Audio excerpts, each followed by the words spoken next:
Hey guys, welcome back to my channel. In this video, we'll be doing questions 11, 12 and 13 from class 11 HSC's Mathematics and Statistics Part 2. The chapter is Chapter 2, Sequences and Series. We've already done the previous 10 questions and don't forget to check those out. They have all the basics, concepts and every basic thing that you need to understand to be able to solve these questions, right? Most of the questions are concerning GP, right? GP we all know, geometric progression. In AP you always increase by a certain number. In GP you increase by multiplying with a certain number. So if your first term is A, your second term will be A into R, your third term will be A into R, which is A into R square, and so on. Okay, so let's move on. Let's see your question. It says the number of bacteria in a culture doubles every hour. Means if there are X bacteria right now, in the next hour, so after 1 hour passes, there will be 2X bacteria. After that, there will be 4X bacteria, and so on. If there were 50 bacteria originally in the culture, how many bacteria will be there at the end of the 4th hour? Now, if this comes for your MCQ, right, which is a very high chance. Why? Because extremely easy question. What you will do? First hour 50, second hour 100, third hour 200, fourth hour 400, and here you have your answer. Okay, if you're asked to do properly, right, description mein, if you're asked to do it for 2 marks or the 1 mark compulsory questions, how will you solve these questions? So see, your A is going to be 50, okay, and your R will be equal to 2. Now we all know that Tn is equal to A into R to the power n minus 1. So you have to find it at the end of the 4th hour, right? So n here will be 4. So T4 will be equal to A into R to the power 4 minus 1, that is 3. A is 50 and R is 2, 2 to the power 3, right? So you have 50 into 8. 8 5s are 40, and at the end of the 4th hour you will have 400 bacteria. Okay, I hope you understood. But now coming to how you present this, you will start with given number of bacteria initially is equal to A is equal to 50.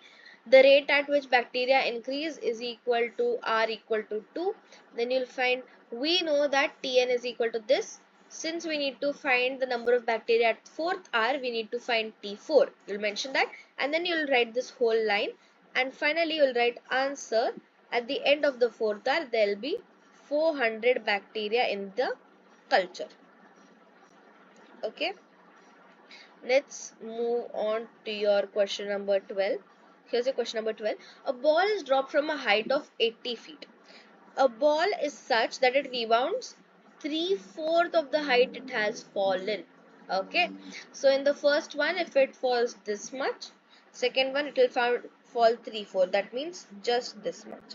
Next, iska bhi 3/4, just this much. After that, iska bhi 3/4. Okay, so this is how the falling of your ball will progress. Okay, how high does the ball rebound on the 6th bounce? Matlab T6 is equal to question mark. And how high does the ball rebound on the nth bounce? So you also have to find Tn. Okay, so first you would rather find Tn if you're just asked to find the 6th bounce. Okay, the first bounce mein 80 hai, right? In the second bounce it's going to be 3 into 20, that is going to be 60. Third bounce it will be, if you divide 60 by 4, it's going to be 1 and 5. 15 into 3, 45. Okay, then 3 by 4 of 45, then 3 by 4 of that. Okay, and so on. You can find your 6th term.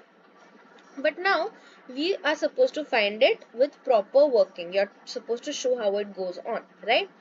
So what will you do? You will say that A is equal to 80, and if you want the unit you can also write feet. Then your R will be equal to 3 by 4. Okay, so Tn is A into R to the power n minus 1. So Tn will be equal to 80 into 3 by 4 to the power n minus 1.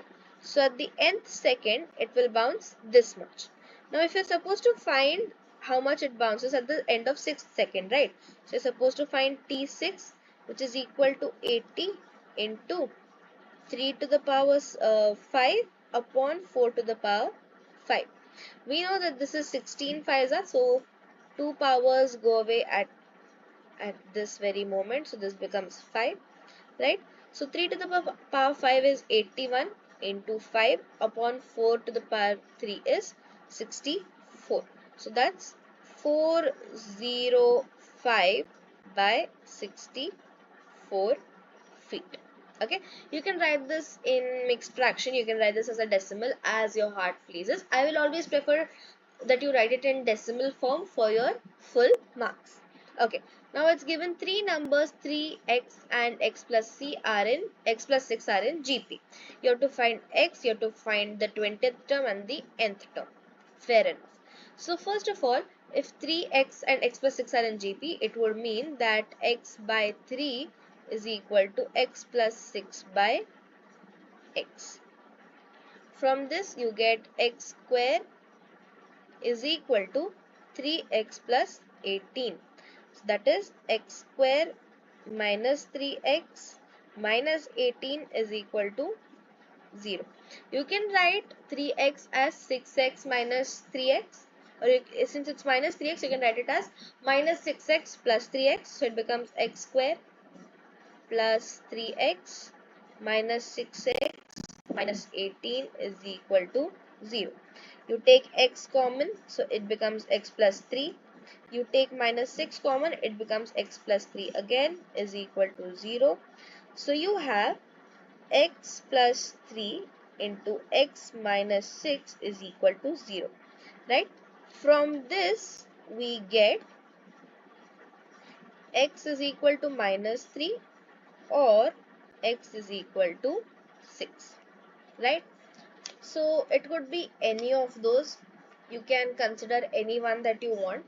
Okay, if you take minus 3, it becomes 3 minus 3 and then minus 3 plus 6, that's going to be 3 again. If you take it to be 6, you get 3, 6, 12 and so on. Now, you are supposed to find x. You found this. The 20th term. 20th term will be 3 into r to the power 19. That will be your 20th term. So if your x is this, right? So your r will be equal to minus 1. But if your x is this, then your r will be equal to 2. Okay. So if x is equal to minus 3, it becomes 3 into minus 1 to the power 19, which will be equal to minus 3. And if x is equal to 6, it becomes 3 into 2 to the power 19. Now when it's such a odd and very big power, they don't expect you to write the answer. They don't expect that you take the 19th power of 2 and write that. But if you still want to and if you have extra time in your hands, you can write it. But I prefer you leave it at this. Okay, so this will be your 20th term. Now you're supposed to find the nth term, right? So nth term will be, let's Tn will be equal to a into r to the power n minus 1. A is given to you as 3 and r can either be minus 1 to the power n minus 1 or 3 we have as a we have as 3 into 2 to the power n minus 1. Okay, any one of these. And with this we have solved our questions 11, 12 and 13, right, in less than 10 minutes. So you guys can actually see how easy this is, right? I've explained and solved this in 10 minutes. If you just have to solve it in exam, you'll be able to do it in around 5 to 6 minutes, right? So that's it for the video. Don't forget to like, share, subscribe and be connected with the channel. We'll be covering many more topics even in your English and maths, and I'll also try to cover some of your science topics. And if you're interested in a one short video of trigonometry, right, so one video having all the 9th and 10th concepts and then one video having all 11th and 12th concepts, Comment down below and I'll bring a video on that. Or if there is any other topic that you want me to make a video on, comment about it. I'll be sure to make a video. And not just a topic, if you have any questions as well, do post them in the comment below and I'll be surely bringing out a video for them. So thanks for watching.